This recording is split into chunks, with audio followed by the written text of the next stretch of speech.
अस्सलाम वालेकुम दोस्तों। जब भी आप स्टोर की स्टॉक टेकिंग करते हैं तो कुछ चीजों को आपने फॉलो करना होता है। अगर आप फॉलो नहीं करते हैं तो वो पूरी जो आपकी प्रैक्टिस होती है वो जाया हो जाती है और जो चीजें आपको बगैर आम यूजर को कुछ भी नजर नहीं आती, वो कहते हैं अगर ये स्टेप स्किप हो गया तो कोई इशू नहीं है, लेकिन जब एंड रिजल्ट उसका आता है तो वो इतना कॉम्प्लिकेटेड हो जाता है कि फिर उसको सॉल्व करना बहुत मुश्किल हो जाता है। इसलिए अक्सर हम कस्टमर्स को कहते हैं कि जब भी आप स्टॉक टेकिंग करें तो आपने उसको पहले नोट कर लें कि हमने क्या क्या चीजों को फॉलो करना है। अब जो स्टॉक टेकिंग है वो भी हमारे दो तरह के कस्टमर्स होते हैं। एक वो कस्टमर्स हैं जिनका सिंगल स्टोर है, उसी स्टोर के ऊपर स्टॉक टेकिंग कर रहे हैं, उसका प्रोसीजर और है जो ऑलरेडी मेरी वीडियो अपलोडेड है, उसको आपने फॉलो करना है। अब एक वो कस्टमर्स हैं जिनके मल्टीपल ब्रांचेस हैं, अब वो किसी एक ब्रांच के ऊपर ऑडिट कर रहे हैं, तो ये जो एक ब्रांच के ऊपर ऑडिट करना होता है ये उससे हटके है और इसके स्टेप्स जो आपने फॉलो करने हैं वो भी उससे हटके हैं। अभी आज एक कस्टमर्स हैं जिन्होंने अभी ऑडिट स्टार्ट करना है और इन्हीं के सिस्टम्स के ऊपर ये मैं वीडियो रिकॉर्डिंग भी कर रहा हूँ।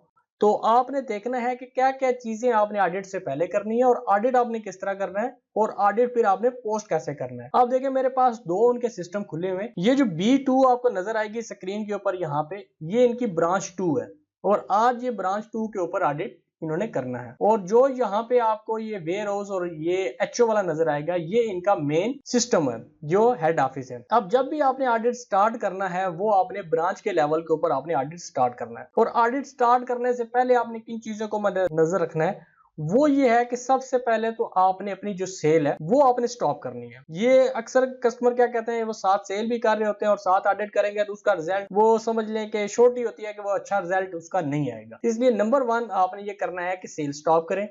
दूसरा काम आपने ये करना है कि आपने एंड ऑफ डे करना है, जितने भी स्टेशन चल रहे हैं सारों का आपने एंड ऑफ डे करना है। इसके बाद एंड ऑफ डे करने के बाद आपने रन फुल पोस्टिंग, जो यूटिलिटीज में पोस्टिंग है वो आपने रन करनी है ताकि आपके पास एक्चुअल पोजीशन आ जाए। इसके बाद अगर आप ये चाहते हैं कि जो मेरा करंट स्टॉक है उसकी मैं स्टॉक की, सप्लायर की और कस्टमर्स के बैलेंसेस वगैरह की रिपोर्ट ले लूं, तो वो भी एक अच्छा अमल है। आप उसको लेके पीडीएफ में एक्सपोर्ट कर लें और फिर उसके बाद डेटाबेस का बैकअप आपने लेना है और उसको रीनेम करना है। रीनेम इसलिए है कि अगर आज बैकअप लेते हैं और कुछ काम करने के बाद आप दोबारा बैकअप लेते हैं तो वो पहले वाले को ओवरराइट कर देते हैं। इसलिए एक अच्छी प्रैक्टिस है कि आप उसको रीनेम करके लिख दें कि बिफोर ऑडिट स्टार्ट, ताकि अगर किसी किस्म की गड़बड़ हो तो आप पिछले स्टेप पे वापस जाने के काबिल हो। तो एक कस्टमर है, इन्होंने आज ऑडिट स्टार्ट करना था। सबसे पहले तो आप देखिएगा कि इन्होंने अपनी जो सेल है, यहाँ पे अगर आप देखेंगे इन्होंने आज की जो सेल है, जो रूटीन में वो स्टोर क्लोज करते हैं उससे पहले ही आज उन्होंने स्टोर क्लोज किया ऑडिट के लिए, तो यहाँ पे उन्होंने अपनी एंड ऑफ डे कर दिया। अब देखिए यहाँ पे उनकी कोई सेल नहीं आ रही। पहला स्टेप इन्होंने फॉलो किया कि इन्होंने सबसे पहले ये गए यूटिलिटीज में और यहाँ पे एंड ऑफ डे पे इसके अंदर उन्होंने जितने भी स्टेशन थे यहाँ पे स्टेशन सेलेक्ट करके सेंड सेल करके और उसके बाद ये स्टार्ट कर लिया। इसी तरह दूसरा उन्होंने सेलेक्ट किया, सेंड सेल किया और फिर स्टार्ट कर दिया। ये सेंड सेल इनके लिए जिनकी ये ब्रांचेस और हेड ऑफिस की वर्किंग है, आम यूजर के लिए ये नहीं होता, ठीक है। इस तरह इन्होंने तीसरे को भी इसी तरह यहाँ पे सिलेक्ट किया, सेंड सेल किया और स्टार्ट कर दिया। जब ये तीनों काम हो गए, इन्होंने इसके बाद खुद ही यूटिलिटीज में गए, F9 प्रेस किया शॉर्टकट की और यहाँ से इन्होंने पोस्टिंग रन कर दी। अब पोस्टिंग रन करने के बाद इनके पास एक फाइनल पोजीशन आ गई कि ये वाला हमारा स्टॉक पड़ा हुआ है। अब इसके बाद भी दो ऑप्शन हम यूजर्स को देते हैं। एक ऑप्शन ये है कि जो आपके पास करंट स्टॉक पड़ा हुआ है आप इसी के ऊपर ऑडिट करें। ऑडिट करने के बाद आप उसको पेंडिंग पोस्ट पर जीरो चलाएं कि जो ऑडिट के अंदर आइटम्स नहीं आए उनको जीरो कर दो, लेकिन सिस्टम साथ एडजस्टमेंट डालेगा। सिस्टम बताएगा कि एक्चुअल क्वांटिटी आपके पास ये थी और ऑडिट के, यानी कि ऑडिट के अंदर आपने क्वांटिटी ये डाली है और सिस्टम के अंदर ये क्वांटिटी पड़ी थी और ये आपका डिफरेंस है। दूसरा ऑप्शन ये होता है, यूजर्स कहते हैं कि यार ये जो पुराना स्टॉक है इसको आप ऐसा करें कि जितनी भी सेल परचेज है इसको आप साइड पे रख दें और हम बिल्कुल नीट एंड क्लीन तरीके से ऑडिट करें और हमारा कोई भी आइटम्स यहाँ पे पुरानी हिस्ट्री के साथ ना है। तो इन्होंने भी बेसिकली मुझसे यही काम करवाया। इन्होंने कहा जी कि हमारा जितनी भी पिछली सेल परचेज है वो हमें सारी खत्म करके दे दें, हमारा जो करंट स्टॉक हो वो बिल्कुल जीरो हो। तो जो जीरो करने का तरीका है वो मैं वीडियो के अंदर नहीं बताऊंगा क्योंकि वो थोड़ा सा रिस्की है, लेकिन करने के बाद आपने रिपोर्ट्स के अंदर जाना है और यहां पे आप देखिएगा स्टॉक पोजीशन और प्रेजेंट स्टॉक पोजीशन। इसके बाद आपने शो करना है। ये सिर्फ मैं आपको कंफर्मेशन के लिए दिखा रहा हूं कि इनका स्टॉक अभी आपका सामने जीरो है। ये आखिरी पेज पे चले जाए तो यहां पे आप देखिएगा कि ये सब जीरो आ रहा है, कास्ट के ऊपर, सेल के ऊपर, क्वांटिटी, हर चीज जीरो आ रही है। अब ये काम करने के बाद, स्टॉक जीरो करने के बाद, अब हमने ऑडिट को स्टार्ट करना है। ऑडिट स्टार्ट करने के लिए अगर यहाँ पे जाएंगे और ये स्टॉक टेकिंग के ऊपर हमने आना है। स्टॉक टेकिंग के ऊपर हम आए, इसके बाद आप देखें सम टाइम ये होता है बंदा प्रैक्टिस के तौर पे ना कुछ आइटम्स यहाँ पे डाल रहा होता है। ये जिस तरह आप ये देखें इन्होंने कुछ आइटम्स डाले हैं प्रैक्टिस के तौर पे। अब इसको खत्म करना है। एक तरीका ये है कि आप इस पे डबल क्लिक करें और यहाँ से डिलीट कर दें, ठीक है। इसी तरह करते रहें। और दूसरा जो आसान तरीका है कि सारे को खाली करने के लिए यहाँ पे आपने पासवर्ड देना है ENABLE, इनेबल लिखना है। और ये यहाँ पे है क्लियर का ऑप्शन है, इस पे क्लिक करें और यहाँ से आप यस करें और ये आपसे पासवर्ड मांगेगा, इसको आपने पासवर्ड दे देना है। ये पासवर्ड देंगे जब आप तो दोबारा ये बंद हो जाएगा। इसके बाद आपने यहाँ पे आना है स्टॉक टेकिंग के ऊपर। अब ये आपके सामने बिल्कुल फ्रेश है, ब्लैंक है। अब आपने क्या करना है, यहाँ से स्टार्ट करना है। स्टार्ट करने के बाद आपने ये एंटर प्रेस करना है और यहाँ पे एक आइटम आपने लिखना है। अब मैं सिर्फ आपको 2 आइटम्स के साथ ऑडिट का कंप्लीट प्रोसेस बताऊंगा, लेकिन जब आपने करना है तो आपने इसको फुलफिल करना है। मिसाल के तो पहला आइटम है, मैं कहता हूँ टैंग ऑरेंज, ये हमारे पास है जी 375 वाला ये, और ये इनके पास पड़े हुए हैं 12 पीस पड़े हुए हैं। क्योंकि मैंने इनसे पहले पूछ लिया था इसलिए ये 12 पीस मैंने यहाँ पे आपके सामने डाल देता हूँ। इसके बाद यस किया। दूसरा जो आइटम इन्होंने मुझे बताया है वो है नीडो 900, इसको भी हमने, ये इनके पास एक पड़ा हुआ है। अब जब ऑडिट आप अक्सर करते हैं तो वो ऑडिट मोस्टली रात को ही लोग करते हैं और उस टाइम अगर कोई छोटा मोटा भी मसला आ जाए तो आप स्टक हो जाते हैं। तो वो चीजें भी मैं साथ ही बता देता हूँ। जो मेन चीज होती है, अगर यही वाला आइटम नीडो वाला, अगर एक डब्बा यहाँ पे पड़ा हुआ था और दूसरा डब्बा कहीं और से निकल आया, तो अगर आपने यहाँ पे इसको एंटर प्रेस करेंगे तो सिस्टम आपको सेफ नहीं करने देगा। सिस्टम बोलेगा कि ये आपने पहले से मौजूद है। तो आपने क्या करना है कि यहाँ पे रिपीट का चेक लगा देना, ये रिपीट का चेक। और फिर अगर आपने देखा कि दूसरी जगह से 2 पीस निकले, एक पीस यहाँ पे निकला और दूसरी जगह के ऊपर 2 पीस निकल आए, तो आपने यहाँ पे ये 2 इस तरह आपने लिख देना है। ये आपके 3 पीस ऑडिट के अंदर आ गए। और अगर आपने एक दूसरा आइटम डाला, और ये रिपीट का चेक मैं हटा देता हूँ, कोशिश किया अगर रिपीट का चेक हटाओ ताकि अगर कोई आइटम रिपीट हो तो आपको पता हो कि ये आइटम रिपीट है, आप चेक कर लें। अगर आपने ये देखना हो कि एक आइटम रिपीट तो हुआ है लेकिन उसकी पहले क्वांटिटी कितनी पड़ी हुई थी, उसके लिए आपने क्या करना है कि यहाँ पे आपने लिखा ऑरेंज ये 75 है। अब यहाँ पे देखिएगा मैं इसके कहता हूँ कि ये मेरे पास 3 पीस और निकले हैं, लेकिन सिस्टम कह रहा है कि ये ऑलरेडी आपने डाला हुआ है। और आप ये समझें कि यहाँ पे आपने ऑडिट में सैकड़ों हजारों आइटम डाल दिए और आपने इसको ढूंढना है कि ये पहले मुझे कितने मैंने डाले थे। तो यहाँ पे आपने क्लिक करना है इस पे और इसके बाद आप यहाँ पे आएंगे तो ये सिस्टम बताएगा कि पहले आपकी जो पोस्टेड क्वांटिटी थी वो 12 थी। अब आप देख लें कि ये 12 के अलावा 3 है या वही वाले हैं। तो आपने कहा नहीं, 12 के अलावा 12 वो एक जगह पे पड़े थे, 3 ये पड़े थे। ये मैं चीजें एक्सप्लेन इसलिए कर रहा हूँ कि ये ऑडिट के अंदर आपको बहुत परेशान करती है। जब रात को किसी टाइम आपको ये मसला आता है तो आपने ये भी चेक लगाना है और फिर ये चेक लगाना है। ये चेक लगाया जिससे आपको ये पता चल गया कि 12 आपने पहले डाले हुए थे, और ये चेक इसलिए लगाया कि ठीक है 12 वो है, 3 और भी निकले और ये कर दो। अब सपोज करें कि यहाँ पे आपका ऑडिट कंप्लीट हो गया, मैंने जितने आइटम डालने थे वो डाल दिया। मेरे ख्याल में कोई भी आइटम स्टोर के अंदर पीछे नहीं पड़ा हुआ जिसको मैंने ऑडिट में डालना है। अब इसके बाद मैं क्या करूंगा, इसके बाद जो सबसे पहला काम करूंगा मैं वो यहाँ पे आके ENABL इनेबल लिखूंगा और जितना भी ये मेरे पास है इसको मैंने यहाँ पे डिटेल में जाऊंगा और यहाँ से मैं अपना फैक्स वाला प्रिंटर सेलेक्ट करूंगा और ओके कर लूंगा। और इसके बाद मैं इसकी एक्सपोर्ट करके एक PDF की फाइल में बना लूंगा ताकि मैं क्रॉस चेक कर सकूं कि जो मैंने ऑडिट डाला है वो ठीक है और इसमें मसला तो नहीं। और ये मैं क्या करूंगा, मैं यहाँ पे किसी भी जगह के ऊपर एक फोल्डर बना लेता हूँ। ये डी में चला गया और यहाँ पे मैं एक फोल्डर बना लेता हूँ। ये आ गया जी स्टॉक टेकिंग 2025 और ये मैंने यहाँ पे सेव कर दिया। अब ये मेरी फाइल सेव हो गई है। इसके बाद जो मैंने काम करना है वो काम ये मैंने करना है कि ये जो ऑडिट है, अब मेरा ये ऑडिट कंप्लीट है और ये मैंने स्टॉक जीरो किया हुआ था। ऑडिट करने से पहले मैंने सारा स्टॉक जीरो किया था, इसलिए मुझे पेंडिंग पोस्ट और जीरो चलाने की जरूरत ही नहीं है, वो ऑलरेडी जीरो। मैंने यहाँ से सीधा सीधा पोस्ट ऑडिट के ऊपर मैंने क्लिक कर देना है। उसने मुझे पूछना है कि ये ऑडिट जनरेट करेगा, मैंने कहा यस ऑडिट जनरेट हो जाएगा और ये ओके हो गया। अब इसने क्या किया, इसने यहाँ पे आपके सामने एडजस्टमेंट बना दिए। ये आपके सामने एडजस्टमेंट इसने बना दी 2 आइटम्स की। एक 15 पीस की और एक इसने 3 पीस की, यानी कि 2 एक मरतबा डाले थे और एक मरतबा डाला था। तो यहां तक तो हमारा हो गया कंप्लीट। और इसके बाद अगर मैं यहां से यूटिलिटीज में जाता हूं, पोस्टिंग रन करता हूं, और इसके बाद मैं F7 करता हूं प्रेजेंट स्टॉक पोजीशन के लिए और यहां से शो करता हूं। तो आखिरी पेज में मैं चला जाता हूं।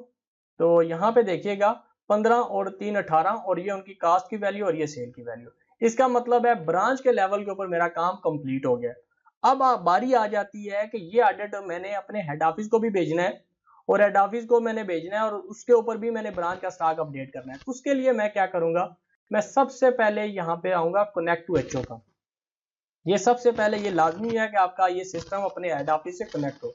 ये कनेक्ट हो गया। इसके बाद मैं जो पहला स्टेप करूंगा वो एडजस्टमेंट में जाऊंगा, और यहां से मैंने एचओ का बटन दबाना है।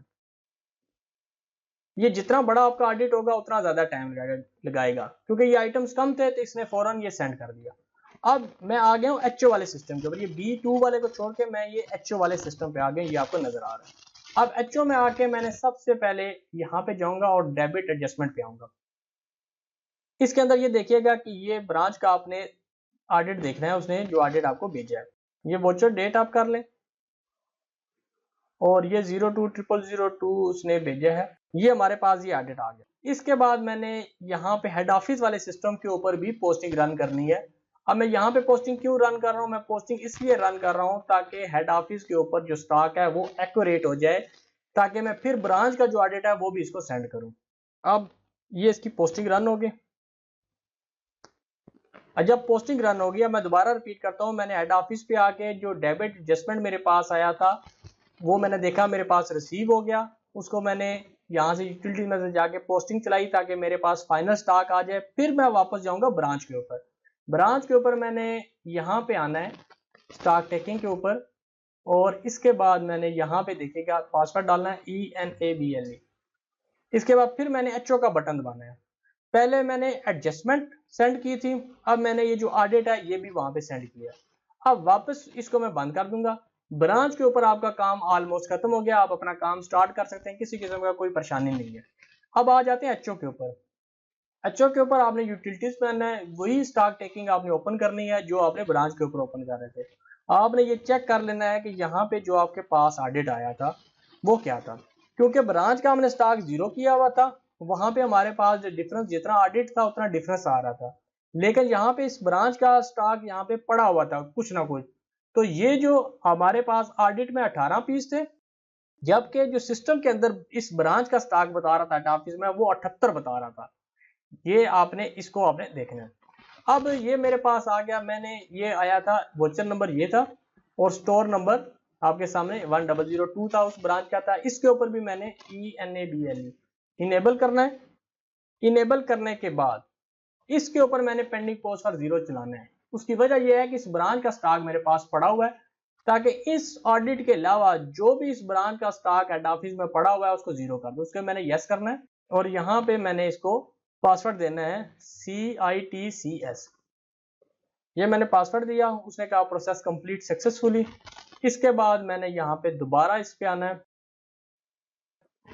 अब जो आइटम मेरे पास यहाँ पे देखिएगा कितने आइटम थे, 2 आइटम थे। अब आप ये देखिएगा बाकी सारों की उसने एंट्री कर दी है कि इसको इन 2 आइटम्स के अलावा जितने भी आइटम्स हैं हेड ऑफिस में इस ब्रांच के स्टॉक वाले उनको 0 की एंट्री डाल दी उसने। अब मैं वापस यहाँ पे डालूंगा ENABLE इनेबल, और इसके बाद मैं यहाँ से करूंगा पोस्ट। अगर मैं चाहता हूँ कि नहीं पोस्ट करने से पहले मैं रिपोर्ट ले लूँ, उसी तरह जिस तरह ब्रांच के ऊपर आपने रिपोर्ट ली थी यहाँ पे भी आपने रिपोर्ट ले लेनी है, ताकि और इसको प्रिंट करना है तब भी ठीक है, और अगर इसको एक्सपोर्ट करना है PDF के अंदर तो यहाँ से आपने एक्सपोर्ट इसको कर लेना है।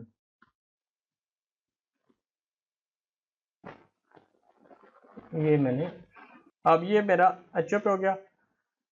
इसके बाद मैंने इसको भी पोस्ट ऑडिट कर देना है। आपके पास मैसेज आएगा कि ये एडजस्टमेंट क्रिएट करेगा, आपने यस कर देना है, और ये वोचर जनरेटेड सक्सेसफुली। ये 7 नंबर वोचर जनरेट हुआ है आपका डेबिट का, और ये आपका एडजस्टमेंट क्रेडिट का। ये 2 वोचर जनरेट हो गए। इसके बाद आपने वापस यूटिलिटीज पे आना है, और यहाँ पे आपने रन करनी है पोस्टिंग। ये आपने पोस्टिंग रन की। ताकि जो ऑडिट के बाद का स्टॉक है वो आपके पास फाइनल पोजीशन में आ जाए। अब जो स्टोर्स के लिए हमने रिपोर्ट डिजाइन की हुई है वो सारी आपको जो अच्छी और परफॉर्मेंस वाइज और एफिशिएंट रिपोर्ट मिलेंगी वो पीएसपी के अंदर मिलेंगी। तो पीएसपी के अंदर आपने आना है और यहाँ पे आपको देखेगा मुख्तलिफ टैब्स नजर आएंगी, क्योंकि ये एचओ से रिलेटेड चीजें हैं तो आपने यहाँ पे एचओ पे आ जाना है। एचओ में आके आपने यहाँ से आप देखिएगा ये आपके पास मुख्तलिफ ऑप्शन है कैटेगरी और इसके, तो आपने यहाँ पे सिलेक्ट कर लीजिएगा स्टोर। फिलहाल हम 1002 को देखना चाहते हैं तो हमने 1002 को ही सिलेक्ट करना है और यहाँ पे हमारे पास समरी का ऑप्शन है। ये तीन मुख्तलिफ फॉर्मेट्स हैं, आपने इनमें से कोई भी फॉर्मेट देख लीजिएगा जो आपको फॉर्मेट सूट करे। अब ये इसके अंदर है, आखिरी पेज पे आप चले जाए तो आपके पास 18 स्टॉक आ रहा है, जो वहां पे 18 थे वही यहाँ पे 1002 का 18 आ रहा है, ये कॉलम के अंदर आ रही है। इसी तरह अगर आप देखना चाहते हैं कि नहीं मैंने डिटेल में देखनी है तो यहाँ पे आपने आना है और यहाँ पे अगर आप आ जाते हैं तो ये वही पहले पीस आ जाते हैं, लेकिन इसमें कास्ट और सेल के साथ आपके पास आ रहा है। और तीसरे नंबर के ऊपर आपके पास जो रिपोर्ट आती है उसका फॉर्मेट आपके सामने कैटेगरी वाइज आएगा और ये भी 18 आ रहा है। जो स्टॉक हमारा ब्रांच के ऊपर आ रहा है वही स्टॉक हमारा यहाँ पे आ गया, और ये सारे प्रोसीजर फॉलो करने पे अगर आप ये प्रोसीजर फॉलो करते हैं और स्टॉक आपका वही आता है जो आपका ब्रांच के ऊपर है, तो इसका मतलब आपका ऑडिट परफेक्ट हो गया। लेकिन अगर आपका ब्रांच के ऊपर प्रेजेंट स्टॉक पोजीशन कुछ और आ रही है और हेड ऑफिस में जब आप ये स्टोर सिलेक्ट कर रहे हैं, ये ध्यान में रखिएगा ये स्टोर 1002 का सिर्फ स्टॉक आ रहा है और यहाँ पे आपकी पोजीशन खराब आ रही है या उससे मिल नहीं रही, इसका मतलब है कहीं ना कहीं आपने मिस्टेक कर दी है, जिसकी वजह से ये स्टॉक कहीं पे पोस्टिंग नहीं चलाई होगी, या आपने पोस्टिंग चलाई है लेकिन पोस्टिंग बाद में नहीं चलाई है, पहले नहीं चलाई। इन चीजों को आपने लाजमी फॉलो करना और जितने भी स्टेप्स हैं आपने इनको फॉलो करेंगे तब आपका एक्यूरेट रिजल्ट आएगा। आपने हेड ऑफिस के लिए ध्यान में रखिएगा कि यहाँ पे जो भी यहाँ पे एचओ नजर आएगा तो ये इसका मतलब है ये हेड ऑफिस के लेवल पे काम हो रहा है, हेड ऑफिस वाले सॉफ्टवेयर पे काम हो रहा है जो आपका मेन सिस्टम है हेड ऑफिस और वेयर हाउस वाला। और जब यहाँ पे B2 लिखा होगा जिसका मतलब है ये किसी ब्रांच में हो रहा है, वो ब्रांच चाहे आपकी 1 हो, ब्रांच 2 हो, 3 हो, 4 हो, उससे कोई फर्क नहीं पड़ता। जो ब्रांच के लेवल का काम है यहाँ पे वो आपने करना है जब आपको ब्रांच नजर आती है, और जब एचओ लिखा हो तो इसका मतलब है ये एचओ से रिलेटेड काम हो रहे हैं।